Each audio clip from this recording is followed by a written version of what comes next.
रौथायाव उदालगुरि जिल्ला UPPL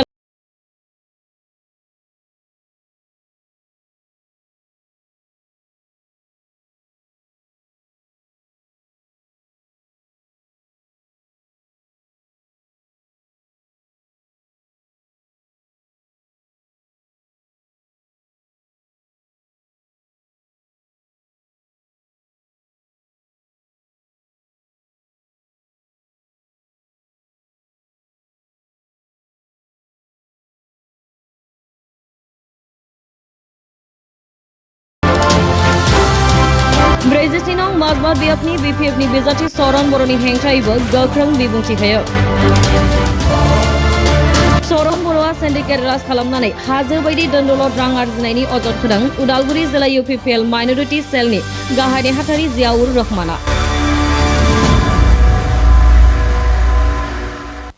नमस्कार শ্রদ্ধার আমার UPPL দলর মাইনরিটি সেলর মোর সহকর্মী সাধারণ সম্পাদক আমিনুল্লাহ সাহাব, সম্পাদক সাবান আলী ডাঙৰীয়া, উপসভাপতিকে আদি কৰি মোৰ সহকৰ্মীসকল, শ্ৰদ্ধাৰ সাংবাদিক বন্ধুসকল, আজি আপোনালোকক মাতি এটা প্ৰেছ কনফাৰেন্স দিয়াৰ উদ্দেশ্যই হ'ল আগন্তুক আগন্তুক এছেম্বলি ইলেকশ্যন অহা 9 তাৰিখত হ'ব লগা নিৰ্বাচন সংক্ৰান্তত আমি মাইনৰিটি সেল তৰফৰ পৰা অসম তথা BTC বাসী ৰাইজক কিছু ক'বলগীয়া কথা, গুৰুত্বপূৰ্ণ কথা আমি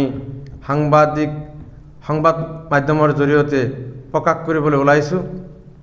আমাৰ কথাখিনি হ'ল যে যোৱা BTC নিৰ্বাচনত হাগ্ৰামা মহিলাৰী ডাঙৰীয়া সংখ্যালঘু অঞ্চলবিলাকত সোমাই তথা বিভিন্ন ধৰণৰ আবহাওয়াৰ কথা কৈ BJP হাটাও, BTC বাঁচাও এনেকুৱা ধৰণৰ শ্লোগানেৰে BJPৰ বিৰুদ্ধে হুচ্চাৰ হৈ সংখ্যালঘু মানুহখিনিৰ মন জয় কৰি সংখ্যালঘু মানুহখিনিক আবহাওয়াৰ কথা কৈ BJPৰ বিৰুদ্ধে বিভিন্ন ধৰণৰ শ্লোগান দি এই BTCখন 28খন আসনেৰে দখল কৰি ৰাতাৰাতিয়ে হাগ্ৰামা মহিলাৰী ডাঙৰীয়াই প্ৰতাৰক, প্ৰবঞ্চক, ঠক, ধোকাবাজ, গাদ্দাৰ এটা ৰাতিৰ ভিতৰতেই হিমন্ত বিশ্ব শৰ্মাৰ লগত একত্ৰিত হৈ এলায়েন্সত চৰকাৰ কৰি সংখ্যালঘু জনগণক এক প্ৰতাৰণা কৰিছে, গাদ্দাৰী কৰিছে।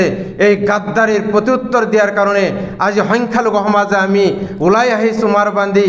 আমি সংখ্যালঘু অঞ্চলবিলাকৰ পৰা হাগ্ৰামাৰ নাংগল পাৰ্টি আমি কেনেকৈ আঁতৰাই দিব পাৰিম তাৰ কাৰণে আমি অহৰহ কাম কৰি আছোঁ। আজি প্ৰতিটো কথাই হাগ্ৰামাৰ প্ৰতিটো কথাই ঠক প্ৰবঞ্চনাত পৰিণত হৈছে।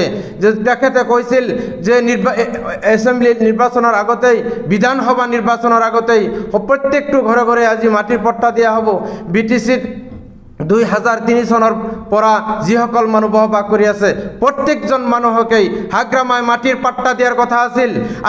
আজি বিধানসভাৰ নিৰ্বাচন সমাগত কেইজন সংখ্যালঘু মানুহক হাগ্ৰামা মহোদয়ে মাটিৰ পট্টা দিছে তাৰ আজি আমি প্ৰশ্ন সুধিছোঁ, তেওঁৰ জবাব বিচাৰিছোঁ। যদি এজন মানুহক মাটিৰ পট্টা দিব পাৰা নাই তেতিয়াহ'লে আবহাওয়াৰ কথা কৈ সংখ্যালঘু মানুহক প্ৰতাৰক কৰাৰ দায়িত্ব তেখেতক কোনে দিছিল?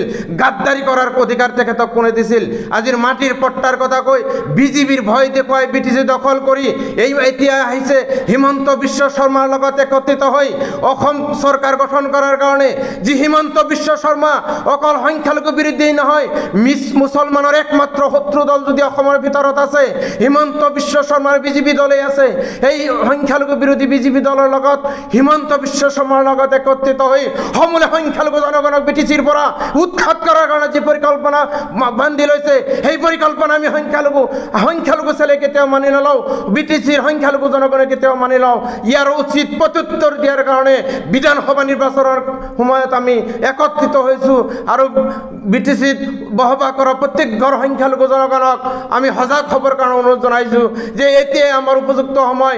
যি সময়ত যদি আমি এই সময়ত যদি হাগ্ৰামাত আমি উচিত শিক্ষা দিব নোৱাৰোঁ তেতিয়াহ'লে আমাৰ আৰু ভবিষ্যৎ আমাৰ অন্ধকাৰ হ'ব। গতিকে বিটিচি তথা অসমবাসী সংখ্যালঘু জনগণক এই প্ৰেছ বিবৃতিৰ জৰিয়তে মই সংখ্যালঘু কোষৰ জেনেৰেল ছেক্ৰেটাৰী হিচাপে বিনম্ৰতাৰে অনুৰোধ কৰিছোঁ যে আপোনালোকে সকলোৱে জানে যে BPF দল হ'ল এটা লুটি পুটি খোৱা দল, কৰাপ্টেড পাৰ্টি। এই পাৰ্টি মাত্ৰ জনগণৰ শোষণ আৰু তোষণৰ কাম কৰি থাকে। হাগ্ৰামাই প্ৰতিশ্ৰুতি দিয়া মাটিৰ পট্টা এতিয়ালৈকে দিব পৰা নাই। আমাৰ এই ইউথৰ কাৰণে 2 লাখ টকা তেওঁ ঠিকমতে বিতৰণ কৰিব পৰা নাই, দিব পৰা নাই। আমাৰ সিনিয়ৰ সিটিজেনৰ কাৰণে 10,000 টকা দিব পৰা নাই। সেল্ফ হেল্প গ্ৰুপৰ কাৰণে দিয়া টকাখিনি প্ৰত্যেকটো আঁচনি BPFৰ চেয়াৰমেন, BPFৰ প্ৰেচিডেণ্ট, BPFৰ প্ৰাইমাৰী কমিটিৰ মাজত তেখেতসকলে বগাই লৈছে। সৰ্বসাধাৰণ জনগণে কেতিয়াও ইয়াত আমি লাভান্বিত হ'ব পৰা নাই। আজি অৰুণোদয় আঁচনি হাগ্ৰামাৰ পাৰ্টীয়ে, BPF পাৰ্টীয়ে আজি ট্ৰেক্টৰ থকা মানুহ, ডাম্পাৰ থকা মানুহ, আজি মাৰুতি থকা গাড়ী মানুহ, ধনী ঘৰৰ মানুহ 50 বিঘা 100 বিঘা চাকৰি থকা অংগনবাদী ওয়াৰ্কাৰে আজি অৰুণোদয় আঁচনি পাইছে। গৰিব দুখীয়া জনগণে আজি BTC বাকীত একো পোৱা নাই, মাত্ৰ দলৰ স্বাৰ্থত চৰকাৰী আঁচনিসমূহ ব্যৱহাৰ কৰিছে। এই অধিকাৰ হাগ্ৰামা মহিলাৰ কোনে দিছে? ইয়াৰ প্ৰত্যুত্তৰৰ কাৰণে বিধানসভা নিৰ্বাচনৰ সময়ত হাগ্ৰামাই চাই থাকক, সংখ্যালঘু জনগণে যেনেকৈ তেখেতক BTCৰ আসন দখল কৰাইছিল তেনেকৈ এই BTCৰ পৰা হাগ্ৰামাক বিতাড়িত কৰিব। তাৰ কাৰণে আমি সকলোৱে ৰেডি আছোঁ। চৰণ বড়োৰ বিৰুদ্ধে আমাৰ পৰিকল্পনাটো এনেকুৱা ধৰণৰ যে বহুদিনৰ পৰাই এই বাঁছবাট সমষ্টিৰ চৰণ বড়োৱে বিধায়কৰ নিচিনা এটা আসন দখল কৰি আছে, কিন্তু আমাৰ সংখ্যালঘু অঞ্চলত তেওঁৰ কোনো অৱদান নাই, কোনো ধৰণৰ কাম তেখেতে কৰিব পৰা নাই। এই 4-5 মাহৰ পৰা যে তেখেতে এটা মন্ত্ৰিত্ব লাভ কৰিছে, এই মন্ত্ৰিত্ব লাভ কৰি তেখেতে এটা বস্তুৱে লাভ কৰিছে যে জাংগিলাৰ নিচিনা, আমি নিউজত শুনা মতে জাংগিলাৰ নিচিনা এজন ব্যক্তিক তেখেতে সিন্ডিকেটত বহাইছে। তেওঁ প্ৰতিটো কামে জাংগিলাৰ জৰিয়তে কৰি আছে। তেওঁৰ সম্পত্তি পাহাৰ কৰিছে জনগণৰ কাৰণে, ৰাইজৰ কাৰণে, ভোটাৰৰ কাৰণে, মাজবাটবাসী ৰাইজৰ কাৰণে তেখেতে একো কৰা নাই। মাত্ৰ তেওঁৰ সম্পত্তিৰ হাৰ শতকৰা তেখেতে আমাৰ 226.17% বৃদ্ধি কৰিছে। গোটেই অসমত তেওঁৰ সম্পত্তিৰ হাৰ শতকৰা বৃদ্ধি 3য় স্থান তেখেত দখল কৰিছে অসমৰ ভিতৰত। এজন বিধায়ক হৈ 5 মাহৰ এটা মন্ত্ৰী হৈ ইমান টকা পইচা সম্পত্তি কেনেকৈ ঘটিল? মাত্ৰ দুৰ্নীতিৰ জৰিয়তে তেখেতে এইবিলাক কৰিবলৈ পাইছে।